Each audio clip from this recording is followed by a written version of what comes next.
నమస్కారం అండి అందరికీ. సునీల గారు, మీరు నాకు అడిగారు, మీరు 3 నెలలకి ఎలా మారుస్తారు మట్టి అని. ఇది చూడండి, ఇది ఒక చిన్న పాట్, ఓకేనా. కొబ్బరి పీసు ఒక లేయరు, పేడ గెత్తం ఒక లేయరు, ఓకేనా. ఇగోటి ఇలాగా నానేసి అంటే క్యారెట్ తొక్కలు, మరి కమలా తొక్కలు, అరటిపండు తొక్కలు, ఇవన్నీ ఇలా ఒక కంటైనర్లో నేను నానేసుకోవడం కాదు, అలా ఉంచుతాను అనమాట. పొలవ పెడతా ఒక 20 డేస్ వరకు పొలవ పెడతాను, 20-25 డేస్ వరకు. అక్కడికి అది సరిపోద్ది, 1 మంత్ బిఫోర్ మనం వేసి ఉంటాం కాబట్టి. దాని తర్వాత ఇప్పుడు మళ్ళీ టాపిక్లోకి వస్తాను, అది కూడా చెప్తాను. ఇదేంటంటే ఒక లేయరు కొబ్బరి పీసు, ఒక లేయరు పేడగత్తం, ఒక లేయరు ఈ ఆకులు. చూడండి, ఈ లేయర్స్ కూడా మీకు కనిపిస్తున్నాయి చూడండి. ఒక లేయరు ఈ కూరగాయ తొక్కలు, అవన్నీ మీదకి మళ్ళీ కొంచెం ఎర్రమట్టి వేసాను, మళ్ళీ మామూలు మట్టి వేసాను అనమాట. సరేనా. ఎవరికైనా ఇవ్వాలనుకుంటే ప్లాంట్స్ చూడండి, నేను ఇలాగే ఇస్తున్నాను అనమాట. ఇది ఏం ప్లాంట్ నాకైతే తెలీదు. ఇది గుంట కలవరాకు, ఇది ఆక్సిజన్ ప్లాంట్, ఓకేనా. ఇలా చేసుకొని ఈ పొలవ పెట్టిన నీళ్ళు ఒక పెద్ద బకెట్లో వేసి, ఒక కప్పుడో 2 కప్పులో అది చూసుకొని నేను ఆ నీళ్ళంచి మామూలుగా డైరెక్ట్గా వేసేస్తున్నాను. నేను స్ప్రే కూడా చెయ్యట్లేదు. అది నేను చేసే టెక్నిక్ మేడం. అర్థమైందా మీకు? మీరు సునీల గారు, మీరు నాకు ఎస్పెషల్లీ అడిగారు, మీ గురించే మీరు అంత కాన్సన్ట్రేషన్ మీద వీడియోస్ చూస్తున్నారు, అది చాలు. ఈ విధంగా నేను ఆ గార్బేజ్ని సెట్ చేసి మళ్ళీ వేసుకుంటాను. నేనైతే ప్లాస్టిక్ యూజే చేయడానికి నచ్చను, కానీ అలా పడున్నాయి వేస్ట్గా అనుకొని వాటికి హోల్స్ చేసి, మా అమ్మ వాళ్ళ నుండి తెచ్చినవి ఒకప్పుడు ప్లాస్టిక్వి, దానికి హోల్స్ చేసి ఇలాగ మొరము. మరి ఇబ్బంది పడద్దు.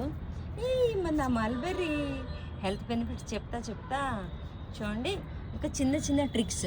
ఈ మల్బెర్రీ ప్లాంట్కి ఇది మస్క్ మెలన్, ఇది ఎంత చెట్టు అని చూడండి, అది ఫ్లవరింగ్ వచ్చేసింది అనమాట. కాయలు కూడా అయిపోతాయి. ఇక ఇంకోటి ఈ ఒక్క ప్లాంట్కి ఇందులో క్రీపింగ్ చేయింపిస్తా, అంటే తను అల్లడానికి ఇలా పెట్టేస్తాను అనమాట. సరేనా. ఇక్కడ ఎన్ని ఉన్నాయి చూడండి. మామిడికాయ చెట్టు ఉంది, ఇది ఉంది, మిరప చెట్టు ఉంది, ఇంకోటి ఆక్సిజన్ ప్లాంట్, కానీ అది కొబ్బరి బురికిలో ఉంది. అంటే నాకు కూడా లేకుండా నేను అందరికి ఇచ్చేసాను ప్లాంట్, నా గురించి నేను వేసుకున్నాను. ఈ కొబ్బరి బురికిలో కూడా ఎన్ని ఉన్నాయి చూసారా. గుంట కలవరాకు ఉంది, ఆక్సిజన్ ఉంది, ఎర్ర తోటకూర చెట్టు ఉంది. ఇది ఎంత ఉందండి ఈ బురికి? 3 రకాల ప్లాంట్స్. అంటే మనము వీలైనంత వరకు తీసి హార్వెస్ట్ చేసేస్తానన్నమాట.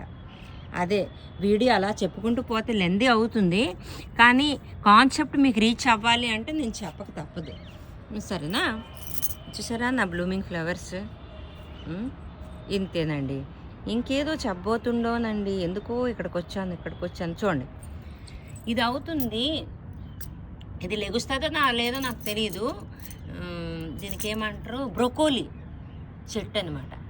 నేను ఆ కొమ్మ ఫుడ్ తినేసిన తర్వాత ఆ కొమ్మని ఇలా పాతాను, అది రీజర్మినేషన్ అయ్యి లెగుస్తుందో లేదో నాకు తెలియదు అది. కానీ ఇదే విధంగా పాలకూర తెచ్చారనమాట. ఆ పాలకూర ఏం చేశాను తెలుసా, ఆ ఒక ఏర్లనే వేసాను. ఆ వేర్లను వేస్తే ఇలా లేచింది. నేను ఇథనాలు గట్ట వేయలేదు. ఇదండి. మీరు సాయిల్ ఎలా మిక్సింగ్ చేస్తున్నారు అని అడిగారు కదా, నేను ఎక్కడికి వెళ్ళట్లేదండి. మా ఇంట్లో ఒకవేళ పాత సాయిల్ ఉండిపోద్ది అనుకోండి, ఇందులో కొంచెం ఇది వీట్ చూసారా, గ్రో అయితే ఇగోటి ఇలా వీట్ గ్రాస్ వేస్తాను అనమాట. ఇది వీట్ గ్రాస్. సరేనా మేడం. ఏమైనా తప్పులుంటే మన్నించండి.